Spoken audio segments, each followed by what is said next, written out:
मैं हुसैन सुल्तान रणबंदी न्यूज़ में आपका स्वागत करता हूँ। आज की हमारी खास खबर ये है। बैठक हुई आज मंत्री परिषद की बैठक हुई और कोरोना को रोकने के लिए कुछ महत्वपूर्ण निर्णय लिए गए। महाराष्ट्र में सख्त नियमावली बनाई गई है।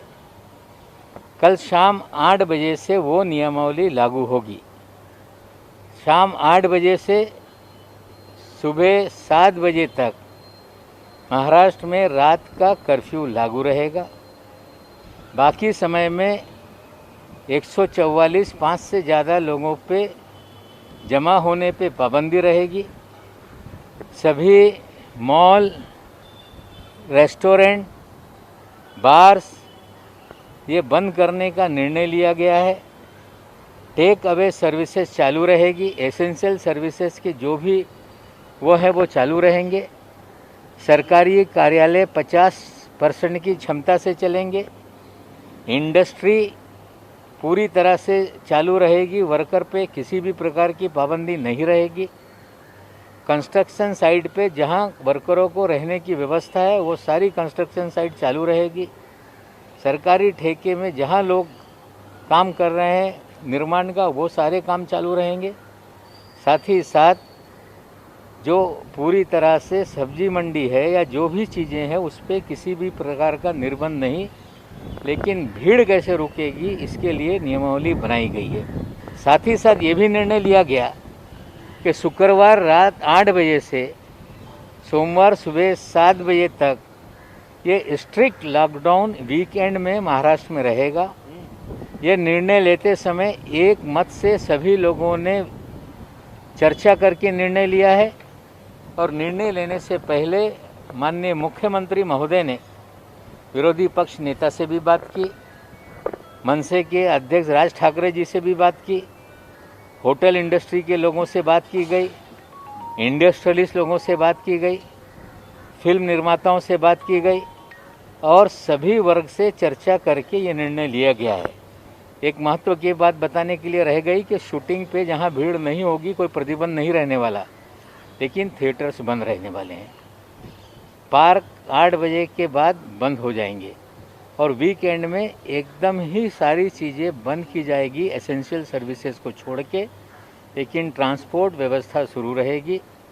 ना रिक्शा बंद होने वाली है, ना प्राइवेट गाड़ियाँ, ना टैक्सी बंद होगी, ना बस सेवाएं बंद होगी, ना ट्रेन बंद होगी।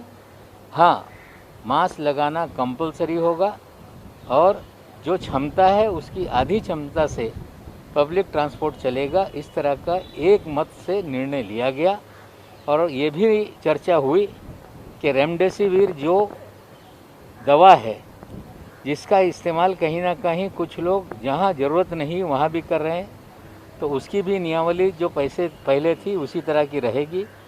सरकारी अस्पतालों में किसी भी प्रकार की कमी नहीं है, लेकिन कुछ प्राइवेट अस्पतालों में जिसे ज़रूरत नहीं वहाँ भी लगाया जा रहा है और नहीं मिल रही, इस तरह का कुछ लोग पैसे कमाने के लिए गड़बड़ी कर रहे हैं, उन्हें भी नियंत्रित किया जाएगा।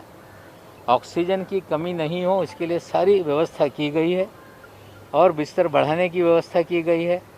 जो भी नगर पालिका, महानगर पालिका, डिस्ट्रिक्ट एडमिनिस्ट्रेशन है वहाँ पे भी कॉल सेंटर शुरू है। ये भी निर्णय लिया गया कि मंत्रालय में भी कॉल सेंटर शुरू रहेगा। हमें लगता है ये सारे नियमों का जनता ने पालन किया तो निश्चित रूप से महाराष्ट्र में कोविड पे हम कंट्रोल कर पाएंगे और जो क्षमता है उसकी आधी क्षमता से पब्लिक ट्रांसपोर्ट चलेगा। इस तरह का एक मत से निर्णय लिया गया और ये भी चर्चा हुई कि रेमडेसिविर जो दवा है जिसका इस्तेमाल कहीं ना कहीं कुछ लोग जहां ज़रूरत नहीं वहां भी कर रहे हैं, तो उसकी भी नियमावली जो पैसे पहले थी उसी तरह की रहेगी। सरकारी अस्पतालों में किसी भी प्रकार की कमी नहीं है, लेकिन कुछ प्राइवेट अस्पतालों में जिसे ज़रूरत नहीं वहाँ भी लगाया जा रहा है और नहीं मिल रही, इस तरह का कुछ लोग पैसे कमाने के लिए गड़बड़ी कर रहे हैं, उन्हें भी नियंत्रित किया जाएगा। ऑक्सीजन की कमी नहीं हो इसके लिए सारी व्यवस्था की गई है और बिस्तर बढ़ाने की व्यवस्था की गई है। जो भी नगर पालिका, महानगर पालिका, डिस्ट्रिक्ट एडमिनिस्ट्रेशन है वहाँ पे भी कॉल सेंटर शुरू है। ये भी निर्णय लिया गया कि मंत्रालय में भी कॉल सेंटर शुरू रहेगा। हमें लगता है ये सारे नियमों का जनता ने पालन किया तो निश्चित रूप से महाराष्ट्र में कोविड पे हम कंट्रोल कर पाएंगे। इसी तरह की और भी खबरें हम आप तक लाते रहेंगे। देखते रहिए रणभूमि न्यूज़। रणभूमि न्यूज़ को लाइक करें, सब्सक्राइब करें और शेयर करें ताकि सारी खबर आप तक पहुंचे।